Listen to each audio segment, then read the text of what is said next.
قەیرانەیەک لە دوایەکەکانی هەرێمی کوردستان هەر لە ڕووی ئابووریەوە تا دەگاتە سیاسی و پەیوەندیەکانیش بە وڵاتانی دراوسێ و هاوکات پاش ڕێفراندۆمیش پەیوەندی و دۆستایەتیە نێودەوڵەتیەکانیش بە تایبەتی ئەمریکا و وڵاتانی ئەوروپا لە بەردەم پرسیار و نیگەرانیدایە. ئەگەر بارزانی پێشنیازی وڵاتان و بە تایبەت نامەکەی تلەرسن و نامەکەی حکوومەتی بەریتانیای قوبوڵ بکردایە و ڕێفراندۆمەکەی دوا بخستایە، ئەوە زامنێکی تەواوەتی دەبوو بۆ خەڵکی کوردستان و هەر ئەوانیش چاودێری ڕێکەوتنەکانی حکوومەتی هەرێم و عێراقیان دەکرد. بەڵام ئایا پاش کۆنتڕۆلکردنی کەرکووک و سەر لە بەری ناوچە جێناکۆکەکان و لە دەستدانی چەندان بیرەنەوت و کۆنتڕۆلکردنی سنوورەکان لەلایەن سوپای عێراق و حەشدی شەعبیەوە هیوایەک ماوە بۆ گفتوگۆ ڕێکەوتن؟ نابێت دەرەنجامی ڕێفراندۆمەکە بەهێند وەرنەگرین. لە سەدا 93 خەڵک خواستی سەربەخۆییان هەبوو. هیچ کاتێک بەم زوانە ئەمە ناخرێتە لاوە.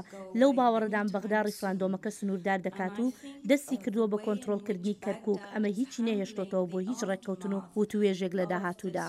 لە پرسیارێکی گونەلتۆڵدا سەبارەت بە داهاتووی پەیوەندی نێوان کوردی سووریا لەگەڵ ئەمریکادا پاش ئەو هەڵوێستانی ئەمریکا بەرامبەر ڕێفراندۆم پیتەر شەی دەڵێت گرفتەکە دوو لایەنی هەیە. گومان لەوە دانیە کاردەم چەند پارتیەک هەن بە درێژای سنوورەکان لە هاتوچۆدان. من پێم وانییە کاڵوێستی ئەمریکا بەرامبەر بە ڕێفراندۆمەکە لەسەر کوردانی سووریادا کاریگەری دەبێت. گرفتێکی دیکەی حکوومەتی هەرێم نەبوونی دەستور و ڕەنگڕێژنەکردنی ئەو قەوارە سیاسیە لە ئاسێکی ئەکادیمی دیپلۆماسیدا.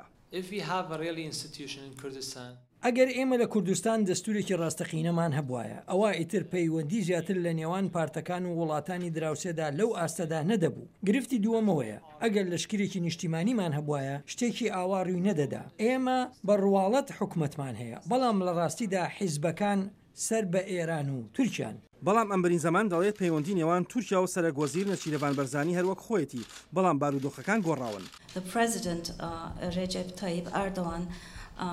سەرۆکی تورکیا ڕەجەب تەیب ئەردۆغان پەیوەندیەکی زۆر باشی لەگەڵ نێچیروان بارزانیدا هەیە، هەروەکو کوڕی خۆی مامەڵەی لەگەڵدا کردووە، بەڵام لە ڕاستیدا ڕازی نەبووە لەم ماوەیەدا نێچیروان ببینێت بەهۆی ئەو دۆخەی ناوخۆی تورکیا و بەهۆی ئەوەی کە یەپەگە نزیکەی 2 لە سەرسەی سنووری سووریا و تورکیای کۆنتڕۆل کردووە.